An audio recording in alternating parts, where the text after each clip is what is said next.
여러분, 이번 달 설교는 그 여러 가지 자료들을 제가 참고했지만 특별히 팀 켈러 목사님의 그 방탕한 선지자라고 하는 책을 제가 어디에서 어떻게 인용을 했는지 기억은 잘 못합니다. 사실은 딱 따오는 게 아니라 여러 가지 이야기들을 이해하고 제가 원고를 쓰고 하기 때문에, 그런데 어찌되었든 아마 그쪽에서 아이디어들이 이곳저곳에서 왔을 걸로 생각을 합니다.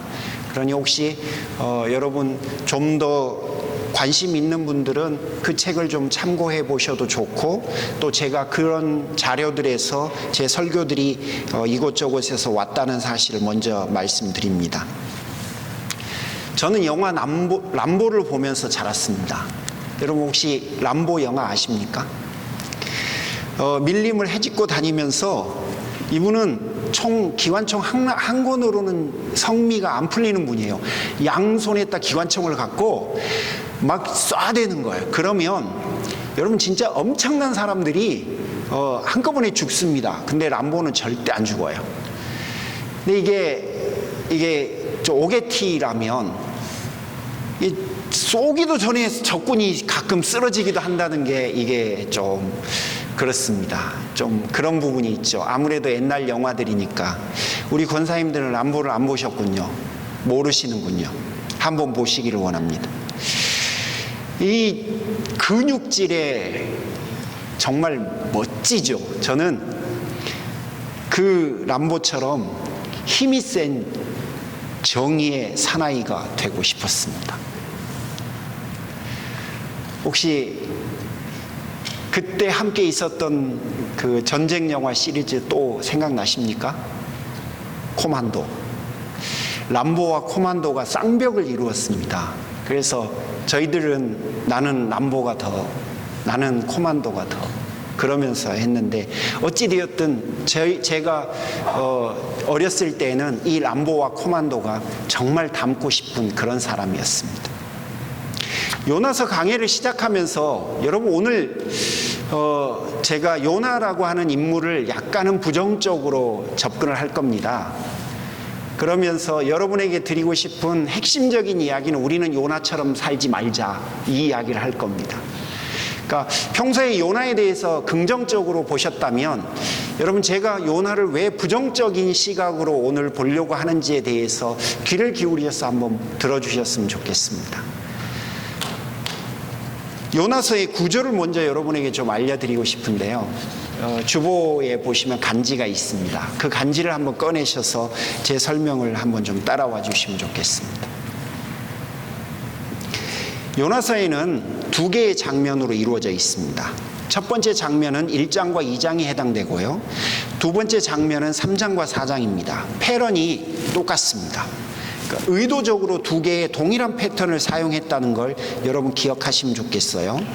장면 첫 번째 등장인물은 하나님과 요나가 등장하는데요. 요나의 대조적인 인물로 이방인들을 내세웁니다. 그러니까 히브리인인 요나의 모습과 이방인인 다른 사람들의 모습이 극명하게 대조를 이룹니다. 그러면서 요나의 모습이 부끄럽게 느껴집니다. 자, 장면 1에 등장하는 이방인은 선장과 벳사람들이고요. 장면 2에 등장하는 사람들은 니느웨 백성들과 니느웨 왕입니다.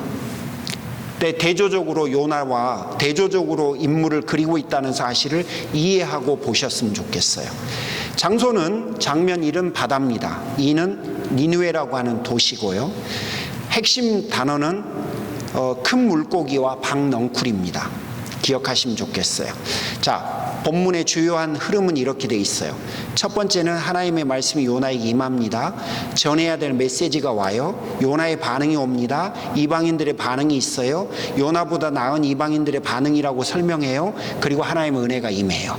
똑같은 패턴이에요. 이게 1, 2장과 3, 4장이 동일한 구조로 되어 있습니다. 그리고 제가 여러분에게 안내할 이번 시리즈 설교의 주제는 우리가 다시 하나님의 은혜로 돌아가야 한다라는 이야기를 할 겁니다. 자, 그러면 이런 흐름을 이해하시고 오늘 첫 번째 본문은 1장 1절부터 3절입니다. 무슨 이야기냐면 첫 번째 장면의 서론 부분을 이야기하겠다는 거고요. 다음 시간에는 첫 번째 장면의 두 번째 이야기를 하겠다는 거고, 그 다음은 첫 번째 장면의 마지막 이야기를 하고, 마지막 네 번째 시간에는 두 번째 장면 전체를 같이 대화하겠다는 이야기입니다. 자, 오늘 약간은 설교가 부정적인 흐름으로 갈 겁니다. 그거는 여러분, 제가 요나의 어리석은 모습과 그리고 그럼에도 불구하고 부어지는 하나님의 그 은혜와 자비가 얼마나 요나에게 컸는지를 설명하기 위해서 그렇게 접근하려고 보니 어떻든 인간 요나의 모습은 실망스러울 수밖에 없더라고요. 그래서 제가 오늘 요나를 좀 실망스럽게 접근을 할 겁니다. 그렇다고 해서 여러분이 너무 이렇게 그 텐션을 가지고 듣지 않으셨으면 합니다.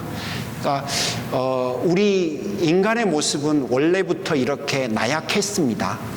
그리고 요나는 워낙 또 특수한 상황이 있었기 때문에 그럴 수밖에 없었다는 것도 이해는 합니다. 그렇다고 해도 제가 요나를 긍정적으로 그릴 수는 없습니다. 그러니 이런 환경을 좀 이해하시고 오늘 설교를 좀 들어주시면 좋겠어요. 1절은 하나님의 명령이 요나에게 임합니다. 2절에 일어나서 가서 외치라 라고 되어 있습니다. 여러분, 일어나라, 가라, 외치라, 이 세 단어는 하나님께서 선지자를 불러서 사명을 주실 때 전형적으로 나타나는 단어들이에요. 특별할 게 하나도 없습니다. 그러니까 요나에게 일어나서 가서 외쳐라 라고 되어 있다면 그 단어 자체만으로 보면 요나는 사실 하나님의 부르심을 받은 거니까 이건 영광스러운 겁니다. 그러나 요나에게는 아주 독특한 것이 두 가지가 있었어요. 그것 때문에 요나가 굉장히 낙심을 합니다. 뭐였냐면 하나님께서 자신을 선지자로 불러주신 것 자체는 영광스러워요. 이거는 정말 큰 영광 중의 영광이에요. 그런데 부르심을 받아서 가서 메시지를 전해야 될 대상이 히브리인이 아니라 이방인이었어요. 이방 땅이었어요. 선지자 하면 당연히 자기 민족을 향해서 가서 외쳐야 되죠. 자기 민족을 향해서 부름을 받는 게 너무나 당연한 거였는데 지금 요나는 히브리 사람들, 자기 동족이 아니라 이방인들을 위한 선지자로 부름을 받은 겁니다. 이게 끝이 아니에요. 여기까지만 돼도 여러분 그렇게 나쁠 건 없어요. 왜냐하면 구약 선지자 중에 이방인들을 위해서 부름을 받은 선지자가 간혹 있었거든요. 근데 뭐가 문제였냐면요, 원수였어요. 그 이방인이 원수 중에 원수였습니다. 니느웨는 아수르의 수도입니다. 여러분, 우리가 잘 아는 대로 북쪽의 이스라엘을 멸망시킨 나라가 아수르예요. 그리고 멸망만 시켰겠어요? 하루아침에 그냥 딱 멸망시켰겠어요? 그러지 않았습니다. 정말 원수 중에 원수처럼 굴었습니다. 자, 지금부터는 제가 그 브로크너라고 하는 학자의 글을 좀 인용하겠습니다. 아수르가 얼만큼 이스라엘에게 못되게 굴었는지를, 못되게 굴었다는 단어로는 설명이 안 돼요.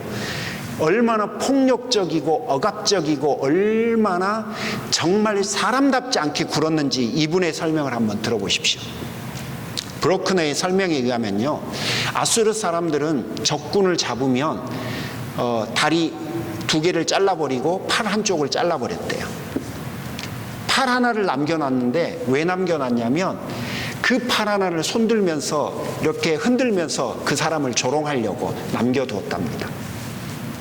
이거는 약과예요. 적군을 잡잖아요. 목을 잘랐대요. 그리고 그 목을 장대 큰 거에다가 목을 달아매서 꽂아서 그거를 자기 가족이나 친한 친구에게 들고 시가행진을 하게 만들었답니다. 악하죠? 이게 끝이 아니에요.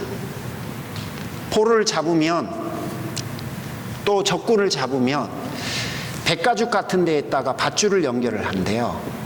백가죽에다. 그래 놓고 그 사람이 살아있는 상태에서 저쪽에 가서 사람들을 시켜갖고 여러 명이 그 백가죽을 동시에 한꺼번에 쫙 잡아당겨서 백가죽 껍질을 벗겨서 사람을 죽였답니다. 자, 그러면 이제 상상을 해보십시오. 아수르 사람들이 이렇게 잔인하고 폭력적으로 유대인들과 이스라엘 사람들을 대했어요. 어쩌면 요나도 요나의 가족이나 지인이나 아니면 누군가가 그 아수르인들에 의해서 이렇게 취급을 받았을지도 모르겠어요. 어찌되었든 히브리 사람들은 전부 다 이 아수르를 원수로 여겨요. 특히 요나는 정말 아수르를 향해서 좋은 감정이라고는 요만큼도 없는 사람이에요. 정말로 아수르가 싫었어요. 그런데 하나님이 요나에게 아수르의 수도인 니느웨에 가서 회개를 촉구하는 메시지를 전하고 그 메시지를 받고 회개하면 용서할 수 있다는 이야기를 요나에게 하신 거예요. 요나가 가고 싶겠어요? 여러분, 요나가 갈 수 있을까요? 아니면 제가 이렇게 여쭤볼게요. 요나가 가야 합니까? 정말 이거는 요나에게 가혹한 일이에요. 진짜 가혹한 거 맞아요. 그래서 3절에 그가 반응합니다. 그는 일어나서 니느웨와는 정반대인 다시스, 우리 성경에 스페인어로 번역되어 있는데요, 그쪽으로 가버립니다. 저는요, 요나의 마음이 100번 이해가 가요. 저도 그럴 것 같아요. 이게 말이 됩니까? 말이 안 돼요. 왜 스페인입니까? 그 당시의 세계관으로는 세상이 네모나 있기 때문에 스페인이 세상의 땅끝이라고 생각했습니다. 그래서 바울도 항상 스페인 선교를 꿈꿨는데요, 그 이유는 그곳이 땅끝이라고 이해했기 때문에 그렇습니다. 그러니까 요나는 자기가 갈 수 있는 최대한 끝으로 지금 도망을 간 겁니다.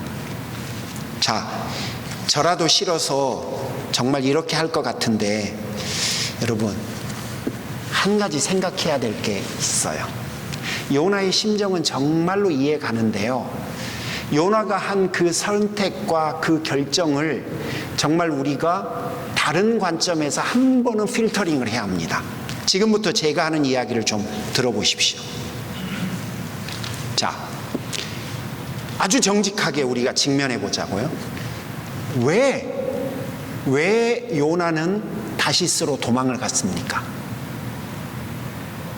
왜 그랬죠? 왜 그랬습니까? 제가 이렇게 한번 접근해 보죠. 하나님이 니느웨를 용서하겠다고 하셔서 도망간 겁니다. 만약에 하나님이 니느웨를 벌 주겠다고 하면 요나가 도망갔을까요? 그럴 리가 없습니다. 그렇다면 결국 무슨 이야기냐면, 요나는 다시스로 도망을 갔는데요, 그 이유는 하나님이 니느웨 사람들에게 하나님의 선하심을 베풀겠다고 하자 도망을 간 거예요. 그러니까 다르게 표현하면요, 하나님의 선하심 때문에 요나는 도망을 간 거예요. 또 다르게 말하면요, 자기 생각과 하나님의 생각이 달랐는데요, 결국 요나는 도망가는 것으로 자기 생각이 하나님의 생각보다 더 옳다는 것을 주장한 거예요. 그렇다면 결국 무슨 이야기가 돼요? 요나가 지금 도망간 거는 심정적으로 우리는 동의가 돼요. 정말 싫죠? 정말 화가 나죠? 그런데 요나의 도망 이면에는 두 가지가 숨겨져 있는 거예요. 하나님의 선하심이 다른 사람에게 임재하는 것이 싫은 거고, 그리고 정직하게 표현하면 요나는 하나님의 생각과 계획은 어게인스트한 거고요, 자신의 생각과 계획이 하나님의 생각과 계획보다는 옳다라는 것을 지금 주장하는 거예요. 이게 바로 요나입니다. 그런 의미에서 제가 오늘 요나를 네거티브한 관점에서 보겠다라고 여러분에게 말씀드린 겁니다. 사람의 마음으로는 요나가 충분히 이해돼요.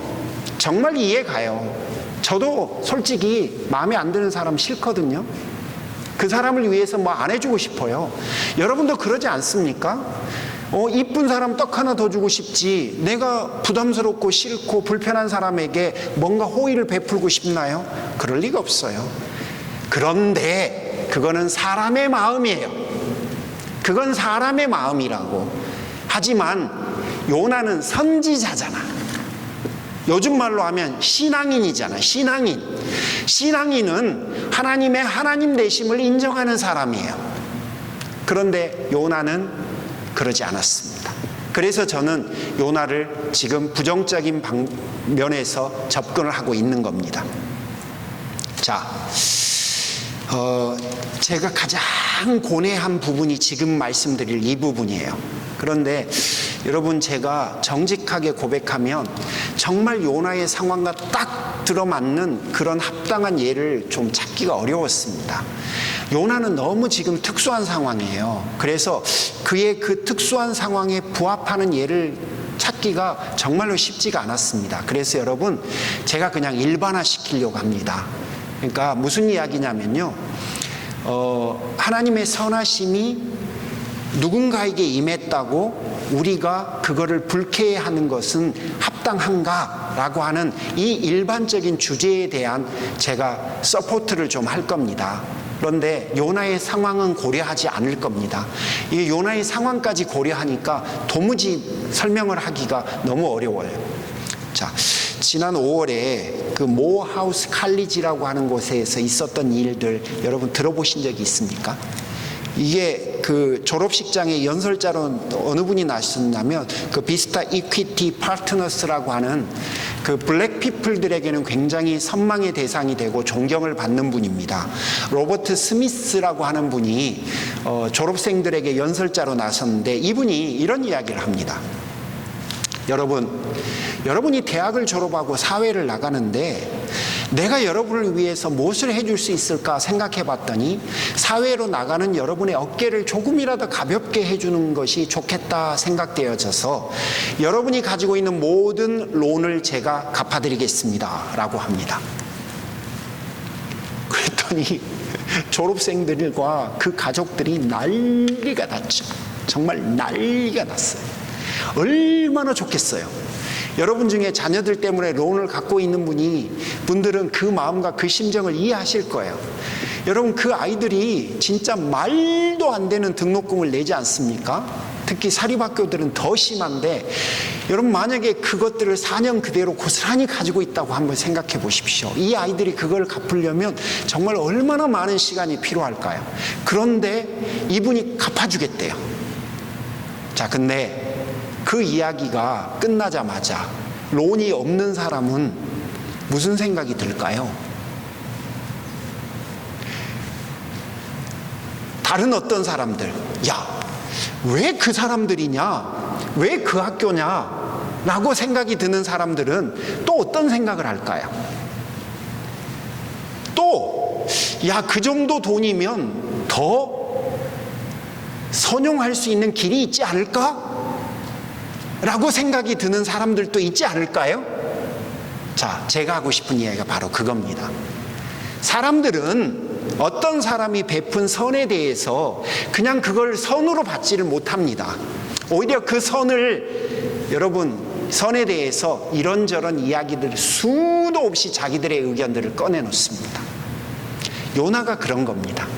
하나님께서 아수르든 니누에든 누군가에게 하나님께서 선을 베풀자 요나는 그 하나님의 선 때문에 지금 실족합니다. 하나님이 선을 베풀지 않으시고 악을 베푸셨다면 요나는 오히려 박수를 치면서 그의 악에 동참하려고 노력했을 겁니다. 여러분, 만약에 누군가가 위기에 처해있어, 삶의 위기든 경제적 위기든 정말 어떤 크나큰 아픔과 위기에 처해 있어요. 그러면 그 위기에 처해 있는 사람을 위해서 우리가 할 수 있는 그냥 보편적인 선은 뭘까요?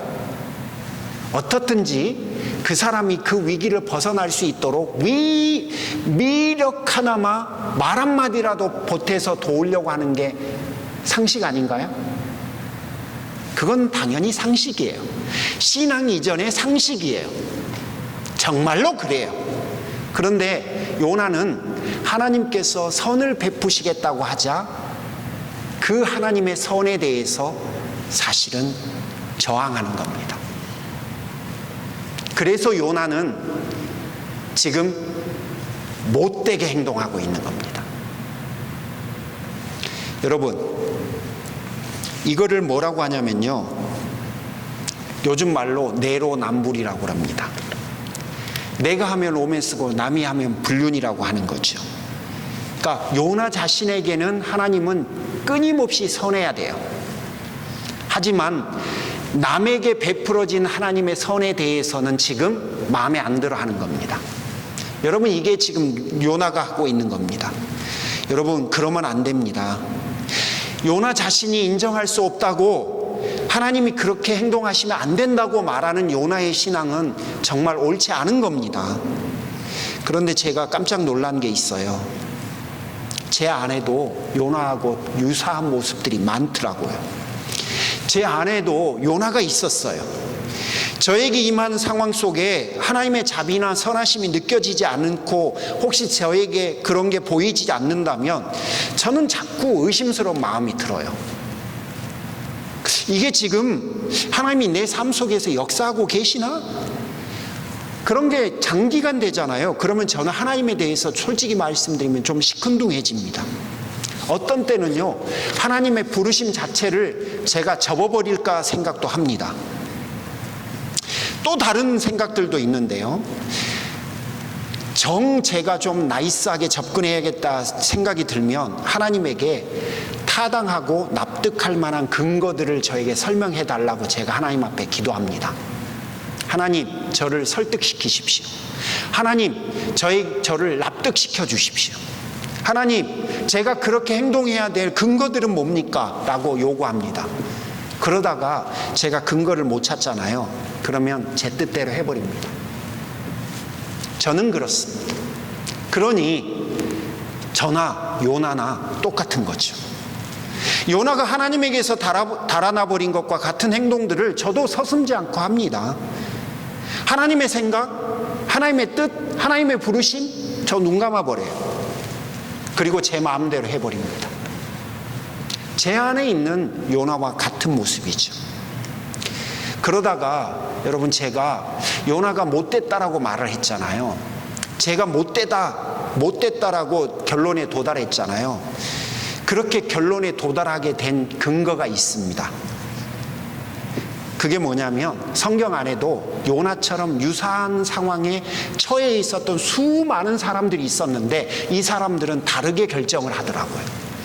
들어보십시오. 예레미야는 40년간이나 선지자 역할을 합니다. 그런데 그가 이스라엘 백성들을 대상으로 전했던 메시지는 충격적입니다. 저항하지 말고 포로가 되라는 거예요. 바벨론이라고 하는 이방 나라에게 그냥 포로가 되라는 거예요. 그러면 70년 후에 하나님이 해방을 시켜준다는 거예요. 여러분, 이거를 유대인들에게 40년간이나 말을 해야 했어요. 여러분, 이게 말이 됩니까? 우리말로 하면 이건 매국노 중에 매국노라. 그런데 그 메시지를 무려 40년간이나 예레미야는 자기 백성들에게 전했어야 됐어요. 오죽했으면 그를 구덩이에다 파묻어 버렸을까요? 여러분, 이게 바로 예레미야가 40년간이나 말도 안 되는, 이해할 수도 없고 납득할 수도 없는 그런 메시지를 받아서 40년간이나 똑같은 걸 전합니다.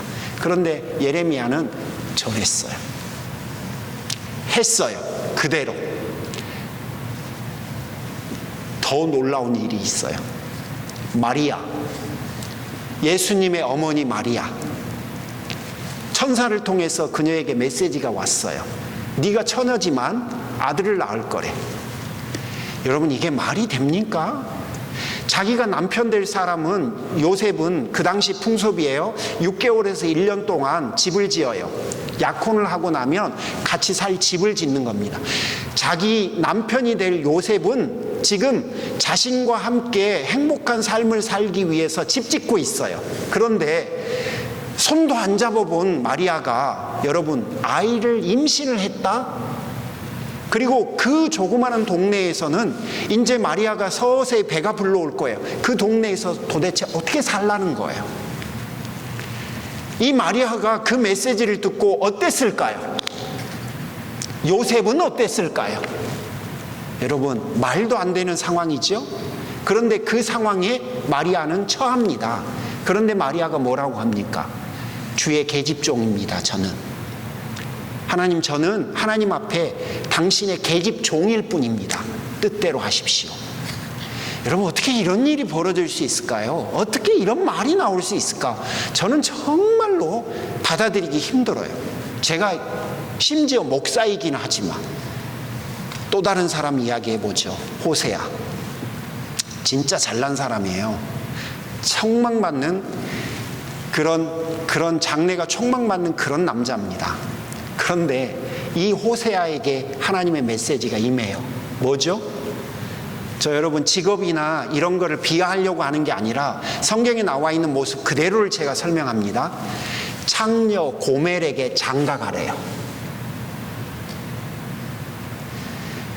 어떤 남자가, 여러분, 그것도 호세아처럼 잘난 남자가 고멜에게 장가가서 살 거라고 상상했을까요?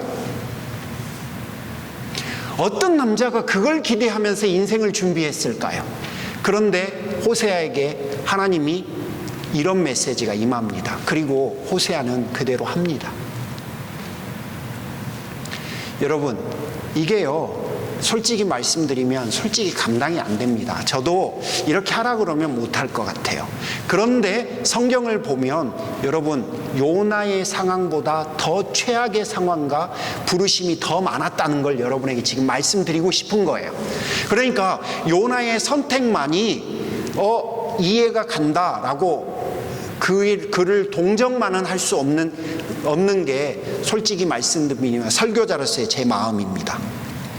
자, 무슨 이야기냐면 요나, 예레미야, 호세아, 마리아, 또 우리 모두를 포함해서 우리는 하나님께서 주인 되심을 인정하면서 사는 사람들이에요.